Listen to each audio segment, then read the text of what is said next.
What's up guys, it's Mitch here from the DIYRecordingstudio.com, and today we're going to be looking at part 1 of the most recent 500 series kit that I've built. It's the OLA5 Opto Compressor from DIY Recording Equipment, so let's get into it.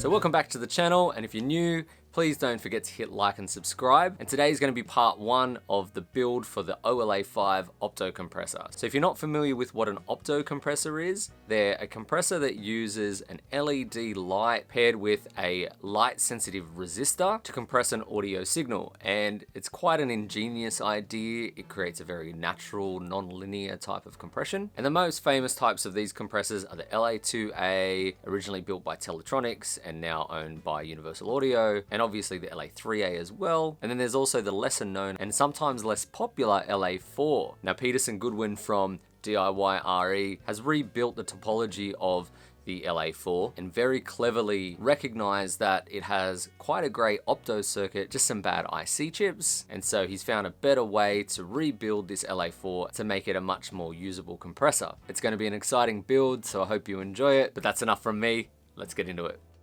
So welcome to the first build of the OLA5, and what we're going to need for this build first up is a good soldering iron, preferably one with a controllable thermostat, some solder, a decent Phillips head and flathead screwdriver, a set of snips and some cable strippers, some lecky tape, a component folding tool and a solder sucker, some solder wick in case we make any mistakes, and a digital multimeter.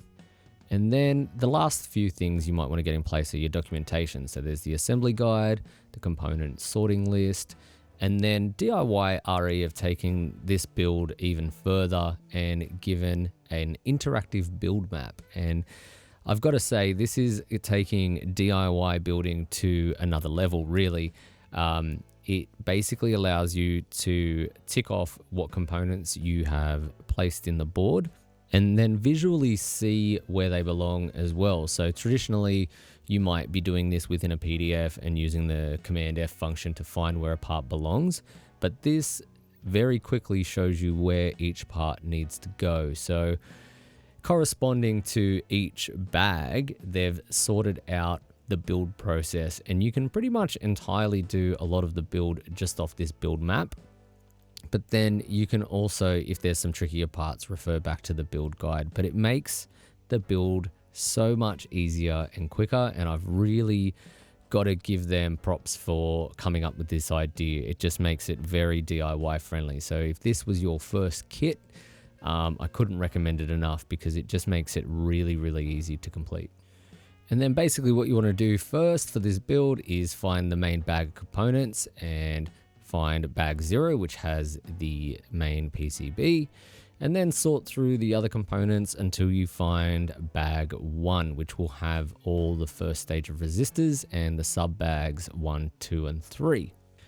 Then you just need to obviously open up each of these bags. First, we'll get out the PCB board, and then we'll take out bag 1's sub bags, and in those sub bags you have 3 different sets of resistors, and obviously we're going to do them bit by bit starting with bag 1.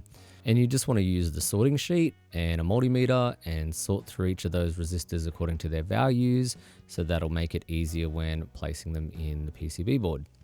And then when using the component sorting sheet and the assembly guide or the build guide, whichever you prefer, you can start using your forming tool to bend the legs of your resistors and placing each of the resistors in their correct corresponding spots on the PCB. And just take your time with these. They're not polarized, so they can go kind of in any direction, although some people like to put them in their correct positioning, but that's neither here nor there. You can just place them however you want. Just make sure that you bend the legs nice and neat and place them in the board in the right order. Just make sure you don't mix up each of the different resistors.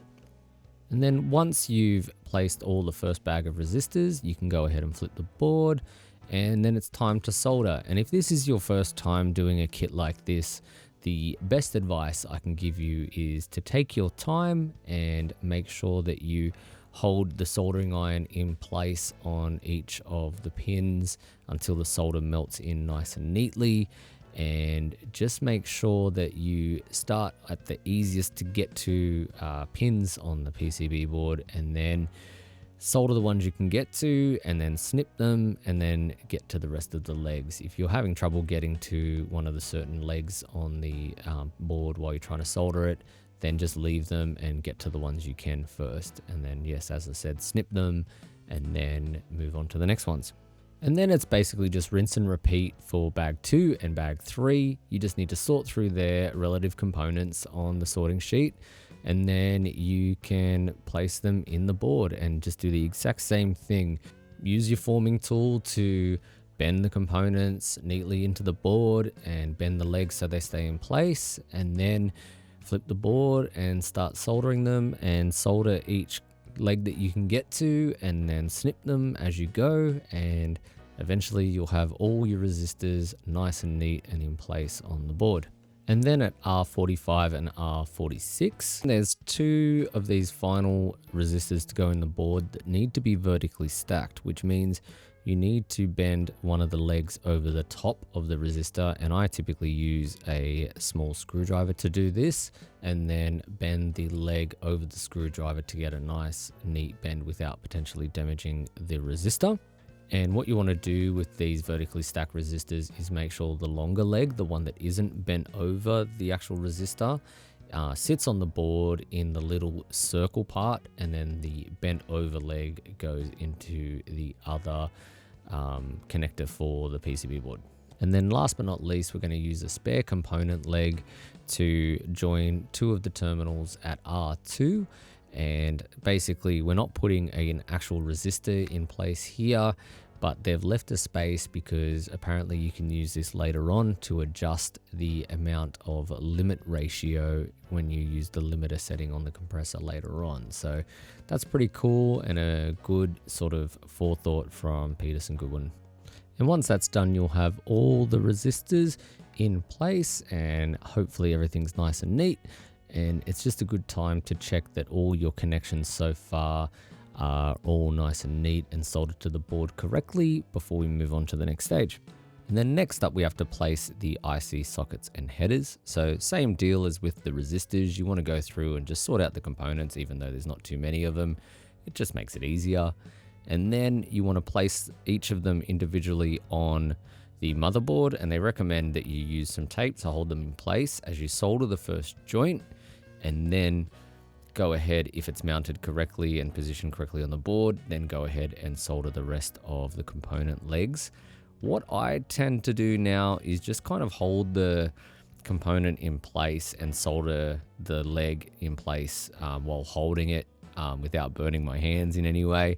And I find that I can much more correctly position the component. So I'll hold it in place on the component side and then just get a dab of solder and dab that onto the first leg and then check its orientation, and then I'll solder the other legs, and that way it'll stay in place in the correct orientation. And then I'll fix up the original leg that I soldered by adding some fresh solder and just make that a nice clean solder joint as well. And the first component that you need to do this with is the 3-pin header, which was the part that I just showed how to solder in there. And what that component does is you can later on apply a jumper to it, and you can choose the limiter ratio. So it can be 4:1 or 12:1. And the next component to go in is this shrouded header, and you got to make sure that it is orientated correctly and that that little cutout matches the silk screen on the PCB. And that component is for a ribbon cable to connect to later on. And once again, you'll see here, I'll solder one of the legs and then check the orientation is okay, and then go ahead and solder the rest of the legs. And then that's that component done. And then the next component to solder on is the 6-pin header. And what that's used for is to switch with a jumper between vintage mode and modern mode. And what that is if you've bought the transformer based version, you would obviously be using the vintage mode.